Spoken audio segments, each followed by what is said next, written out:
நண்பர்களே, அடுத்தது நம்ம பார்க்க போகிறது வந்து வயிற்று வலிக்கு. இது வந்து குண்ம வலின்னு சொல்லலாம். இது வந்து ரொம்ப எளிமையான முறையில் உப்புக கொண்டே பண்ணுற மாதிரி. இது அந்த காலத்தில் வந்து நம்மளுக்கு எல்லாமே வந்து இந்த உப்பை வச்சு தான் பயன்படுத்தியிருக்காங்க. சாதாரணமாக குண்ம நோய்க்கெல்லாம் வந்து நம்ம பிரண்டையில் நிறைய உப்புகள் எடுத்து கொடுத்துருக்காங்க.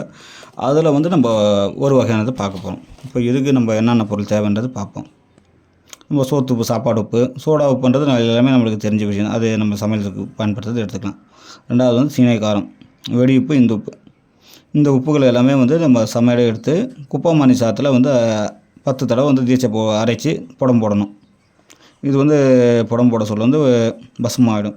இதை வந்து நம்ம ஒரு சிட்டிக்கு அளவுக்கு நம்ம வெறும் வாயில் போட்டு நம்ம வந்து தண்ணீர் இருந்தலாம். இல்லைனா நம்ம மோரோ, அடுத்தது பார்த்திங்கன்னா பழைய தண்ணி புளிச்ச தண்ணியில் சாப்பிட்டு வர சொல்ல வந்து இந்த வயிறு வலி எல்லாமே வந்து நாள்பட்ட வயிற்று வலியும் கூட குணமாகணும் ஐயா சொல்கிறாரு. இது எளிய முறை தான், செய்து பாருங்கள். இது எல்லாமே வந்து சிக்கா தான், ரொம்ப எளிமையானது, ரொம்ப பெரிய அளவுக்கு இல்லை. அதனால் இது ரொம்ப எளிய முறை, சேர்ந்து எல்லாமே பலன் பாருங்கள். நன்றி, வணக்கம். சென்னையிலிருந்து பாஸ்கரன்.